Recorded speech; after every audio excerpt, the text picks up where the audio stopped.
Did you know real estate agents who use email marketing are 3 times more likely to generate leads than those who don't? In this video, I'm going to show you how to start generating leads through your email list. But first, I want to share 3 reasons why I think you need to be diving into the world of email marketing as a real estate agent. The number one reason is that you actually own your email list, whereas you do not own your Instagram followers, your Facebook pages, or your YouTube accounts.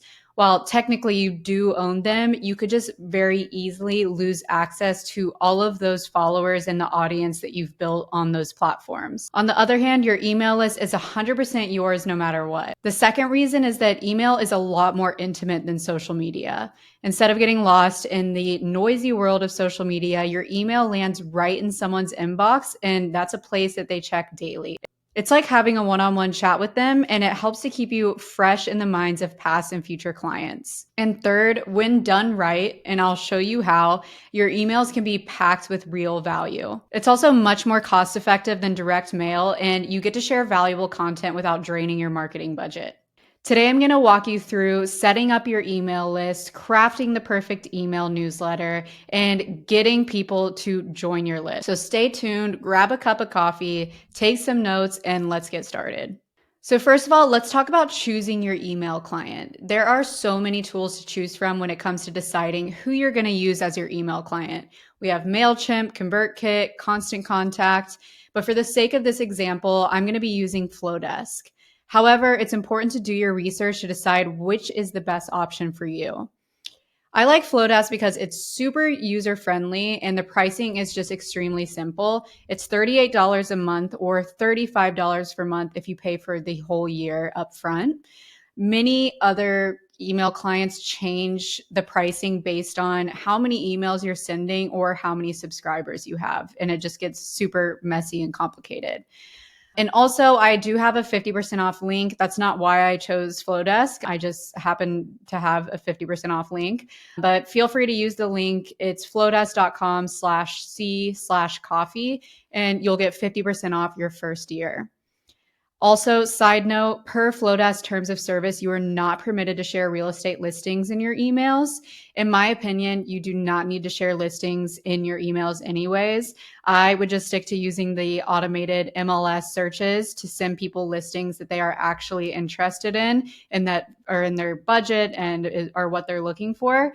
Everyone's looking for something different anyways. I think that these should be used together rather than including the listings in your emails. All right, so now let's talk about creating an email that people actually want to receive. So you want to build your email list, but you do not know where to begin. Let me walk you through it. First, let's talk about the emails you'll be sending. In a world where you wake up to 30 unwanted emails every day, the last thing most people want is to volunteer to be on someone's email list. So that's why you need to craft a value-packed email newsletter that people actually want to open. And here are a few things you can include in your email newsletter that you can do a list or calendar with upcoming local events. You can talk about new businesses or developments that are popping up in your city. You can share insightful market updates that people can actually comprehend and rely on. So not just a graphic with a bunch of numbers, but an actual breakdown from your voice and point of view of what you're seeing in the market on a daily basis. And this doesn't have to be long and complicated. It can just be a quick little snippet of what you're seeing with your boots on the ground in the market. You can interview experts like local business owners or industry experts, maybe chat with a home stager or a mortgage lender. This not only adds value to your newsletter, but it also helps to strengthen your network. You can include a Q&A section where you dedicate a part of your email newsletter to answer frequently asked questions. This will not only educate your readers, but it will help to establish you as the go-to expert. You could also consider doing giveaways for local tickets or gift cards to local businesses. Could be exclusively to people who check and reply to your email newsletter. So you could promote this on social media after the fact, like, hey, for those of you who open my newsletter, you saw that I did this giveaway. So it could kind of be like a surprise nugget that you include maybe every now and again, or you could do it every time if you wanted. Also consider your ideal client and anything unique to you. So for example, let's say you sell homes on the water and you're really into fishing personally. You can also share weather reports for boating or share some of your secret fishing spots. Okay, but how do you actually set all of this up? I recommend creating an email template for yourself to fill in each week or month, depending on how frequently you choose out to send email newsletter. And on that note, if you're struggling to decide between monthly or weekly email newsletters, I'd recommend starting out with monthly. If your audience is loving them and wants to receive more and you feel you have the capacity, you could always just switch to weekly. So let me show you how to set this up in FloDesk. So once you log into FloDesk, you'll automatically be in the email tab and you'll just hit new email to create an email template for yourself. You'll see FloDesk already has all of these awesome email templates that you can choose from and you can use. For the sake of this example, I am going to go to plain text and use this plain text email template here. Just go ahead and click customize it when you're ready. And on that note, let's talk about text-based emails versus a beautifully designed email. So the statistics on text-based emails versus beautiful layouts and email marketing are mixed. Research by HubSpot and Litmus suggests that text-based emails result in higher open and click-through rates, and other studies by Campaign Monitor and Constant Contact say that HTML emails, which mean like image-based, beautifully laid out emails, lead to higher conversions and engagement. My recommendation is to consider your audience and the type of content you're sending. Then remember, you can always test and change. Try text-based one day and a beautiful layout the next. We recently switched from a beautifully designed email to a text-based email because our primary focus was on delivering valuable information. And this is just what's been working for us and what our audience seems to be enjoying. And it's also a lot simpler to create, which is a great perk. Okay, so now let's go back to FloDesk. So as you're designing your email, just remember this is something you're going to be sending out each month or each week, and you can have a name for your email newsletter as well. For this example, I'm going to call it the Tampa Edit. You can come up with something cute or fun. Ours is called Coffee Drip for our email newsletter. Here I like how this says hi and then personalizes with their name. If first name is unavailable, so if you just have their email and not their name, then it will replace that with friend so that it doesn't seem impersonal. Then you can customize this text with a little intro. One thing I recommend doing, which I'll talk about in just a little bit, is starting this off with a personal anecdote. So you can just take a few sentences here to say hello and introduce yourself. If you are a member of Coffee and Contracts, then you get these monthly. So you can copy and paste our intro for the email newsletter into this little section here. And you can customize it however you want. So I just went over to Coffee and Contracts and copied, and I'm going to paste. I'll remove that since it's already there.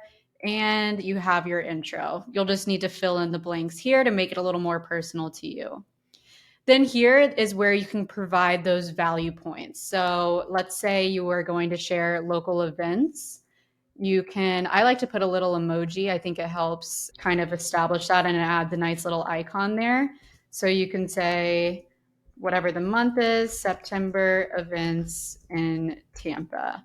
And then here you can list those events. You could even include a link. Let's say you're working on promoting your blog and getting your website out there and building up your SEO.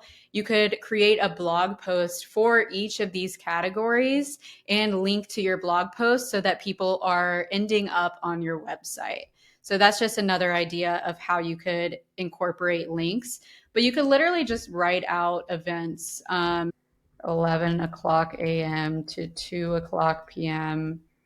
I'm just making this up. Hot dogs in the park.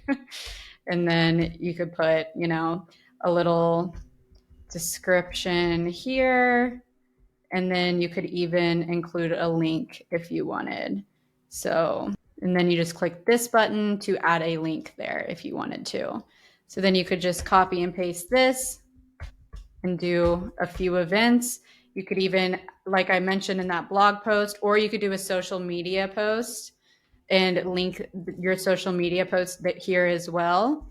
And you could have you could actually include a button. Let's do that. So I'm going to delete this And then you can include a little button here just by clicking that plus and adding a button. You can see more events. And then you could click link over here and link that to your blog post or social media post. Now we can add another text block and you can do the same thing. So I'm just going to copy and paste this so I have that same format. And you could continue adding, oh, it did not format it how I wanted. This is size 18 Calibri. So I'll move it to that. Fonts actually look the same there, so I'll leave it. And then you can add another value point here. So let's say you are a foodie. You love food. Oops. And what's a good food that we could include here that looks good? I'm really overthinking this. Let's just do the cheese. It could be something like a play on taste in Tampa. This is just an example. I don't know if this is too silly. What's tasty in Tampa? You can add a little blurb here and be like,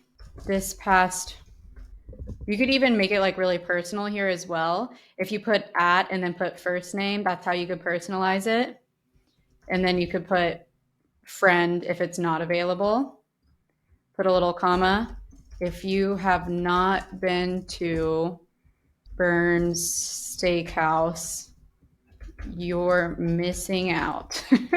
And then just add a little blurb and say, when you go, order the food item, blah, blah, blah, blah, blah. Then here you can add an image of that actual food item. You could link it to an Instagram post that you created of your experience there. This could be like a little series that you do, and then you know that you have to create something for social media for it as well. So just a fun little thing you can do there.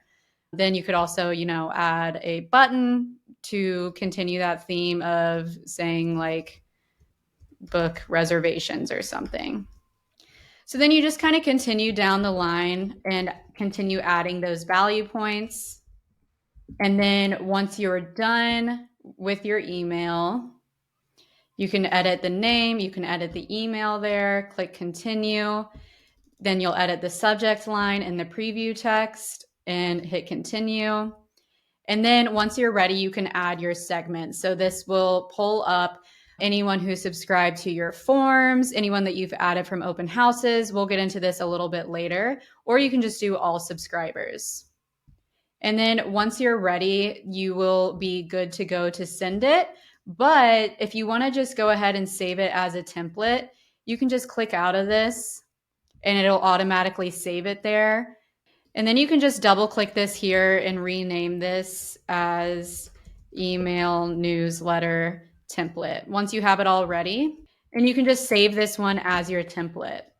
And then once you want to use it, just hit duplicate and then use it each time you're creating your email newsletter. Okay, so now that we have a super valuable delivery ready to go on a consistent basis, let's talk about attracting people to sign up for your list so that they can actually receive it. I recommend promoting your email newsletter as you would a product. So share it on your stories, share a little story that you're working on your email newsletter and talk about all of the value that you offer on it. Show a little preview. Share responses from people on how much they love your newsletter and create content that people who would benefit from your newsletter will be attracted to, and use your email newsletter as the call to action on that post. Another thing you can do is create lead magnets like a relocation guide, a first-time homebuyer guide, or a guide to listing your home. In Coffee and Contracts, we have a ton of different lead magnets to choose from like these that will speak to your target audience. You can also promote these in the same ways that I mentioned for promoting your email newsletter. Another thing you can do is set up an iPad or laptop at events or open houses and have people fill in their information to receive those lead magnets. Or you could just create a landing page as a virtual open house sign-in sheet. Another thing you can do is add a subscription form to your website and include custom fields with questions like, are you looking to buy, sell, or both? When are you looking to move, etc., so you can properly tag these leads. So on that note, let me show you how to create a landing page in FloDesk. Okay, so we're back in FloDesk, and what you're gonna do is go over to Forms and hit New Form. This is where you can create a landing page, a social form, which is basically like a link in bio page for your social media. You can create a landing page on the full page section, or you can create an inline form or pop up for your website. So we are going to do a full page landing page, and you can choose from any of these templates. I am going to use this first one as our landing page that we're creating. And this is where you'll type in what segment this is. So once people fill this out, what segment do you want them to be added to? So let's say we're doing a buying and selling guide. We have one of these in Coffee and Contracts. I already wrote that out. So you just put in buying and selling guide and just go ahead and save. So now you can customize this page to promote your guide. So you can add in your text here describing what they're going to get, and maybe even saying that they'll also be added to your email newsletter and talk about the value there.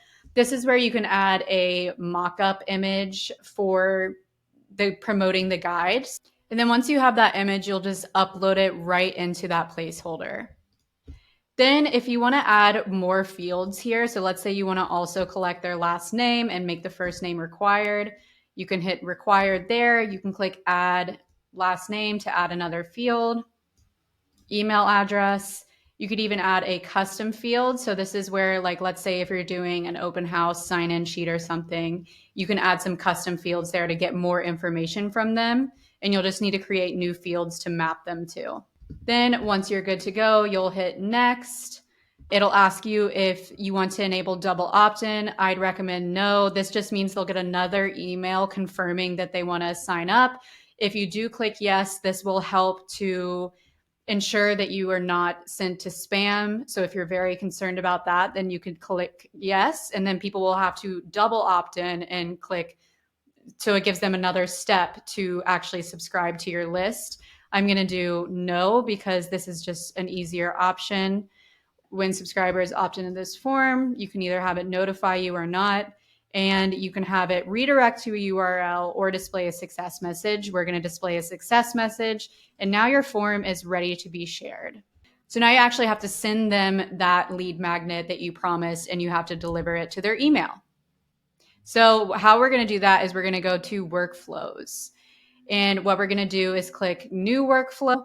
And the one I like to use is lead magnet delivery. So you'll hit customize it. And this is where you can include your freebie that you're going to deliver to them. So in order to have it send, you just need to add a trigger at the beginning. So you'll click add trigger and it'll say begin this workflow when a subscriber is added to the segment. And then we'll select that buying and selling guide that we just created for that form. So once people fill in the form, they're added to that segment, and now they're going to be sent this email through this workflow. So you'll set that trigger up, and now we'll set up the email that we're going to send them. Sure, we can do the new layout. So our logo is automatically pulled in. If you click on that placeholder, you'll see a section for logo where you can add in your logo as well. So our logo is automatically added there because we added it to our branding in FloDesk, which you can set up in your settings, but it's not necessary to have a logo there. So you'll see this already looks good, and you can customize this for the freebie that you have. I am going to go ahead and just delete this section here because it doesn't really fit our freebie. And instead, I'm going to add a button. And here is where you can link your freebie. So in order to get a link for this guide, there are a couple things you could do. You could actually send the Canva link directly. So you could set it up as a website and actually send this to people as a website, or one of the many options that they have. You could send them that link directly. Or one thing you can do is download this as a PDF and actually upload it into Google Drive or Dropbox and send them the link that way. That's typically what I do. But whatever you do, you'll link that link here to that guide. And here you can say download now. If you want to add another spacer there, you can click that plus there just to give it a little more white space and click spacer. and then it'll add a space in between those blocks there. Then you can change this to your name. We already have this set up, so there is an option to add an Instagram there as well. If you click Instagram and then you link your Instagram, it will add it there. Okay, so then you'll hit finish, and after you add that link in there, it'll be good to go.